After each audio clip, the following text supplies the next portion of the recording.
And for the Take it people back. that are a bit confused why Skisonic's not here right now, he's gonna join from the co-main, which is the next fight. I'm not quite sure.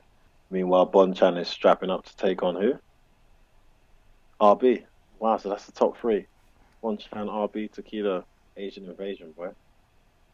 Meanwhile, Tequila v RB run back. Bonchan eliminated Yeah, again. and that's good though because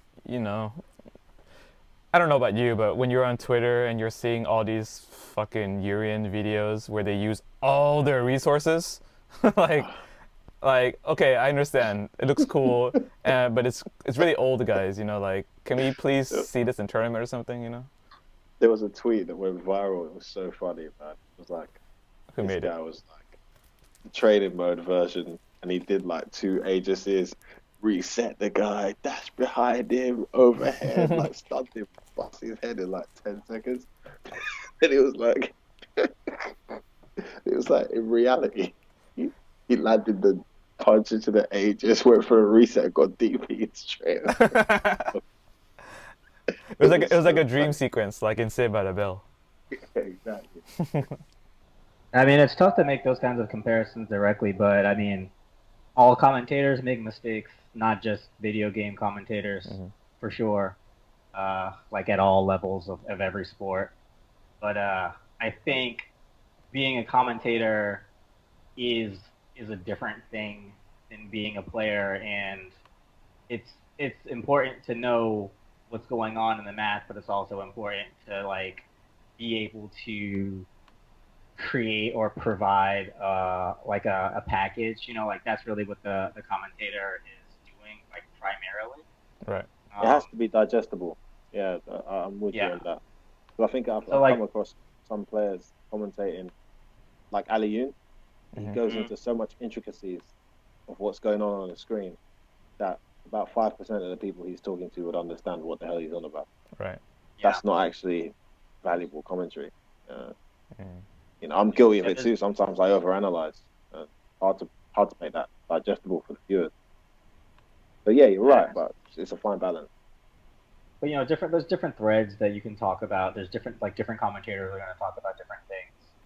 Uh, no two commentators are necessarily going to uh,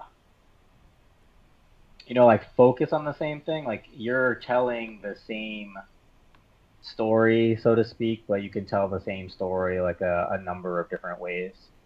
Mm. And I think it's like primarily about creating that cohesive experience.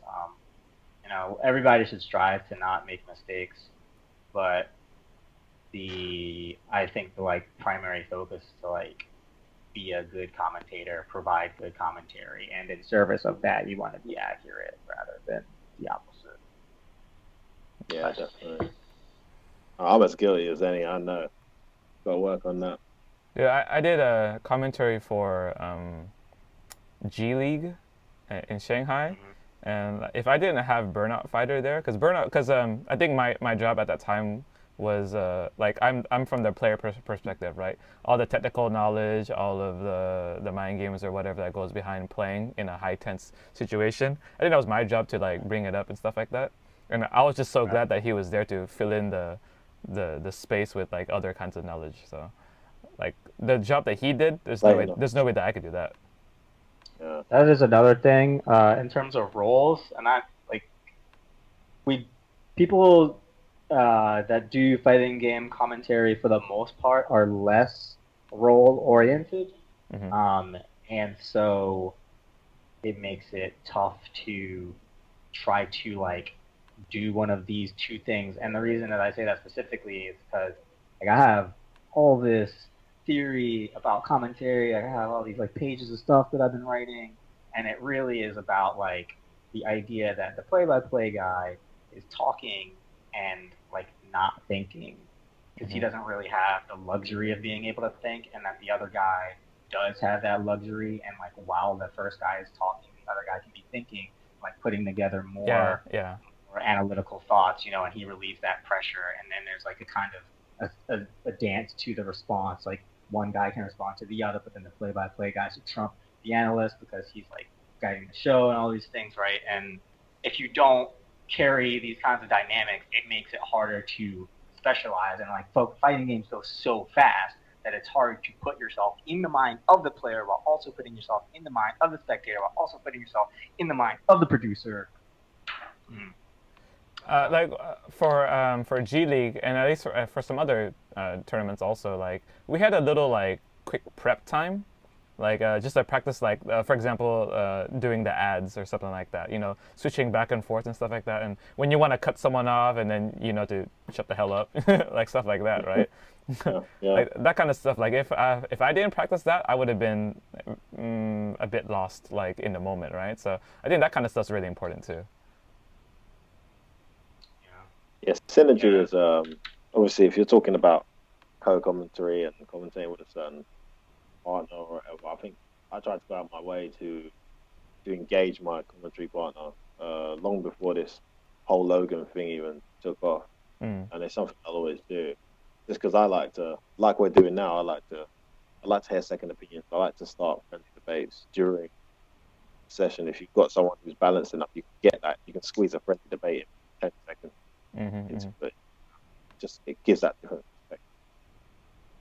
But if you're with someone who doesn't, we've got an example here. I don't want to say names, but who doesn't really engage you, kind of just does his play-by-play thing the entire round, can be quite draining to control that. I mean, nothing's more frustrating than that, than even listening to that kind of commentary, right?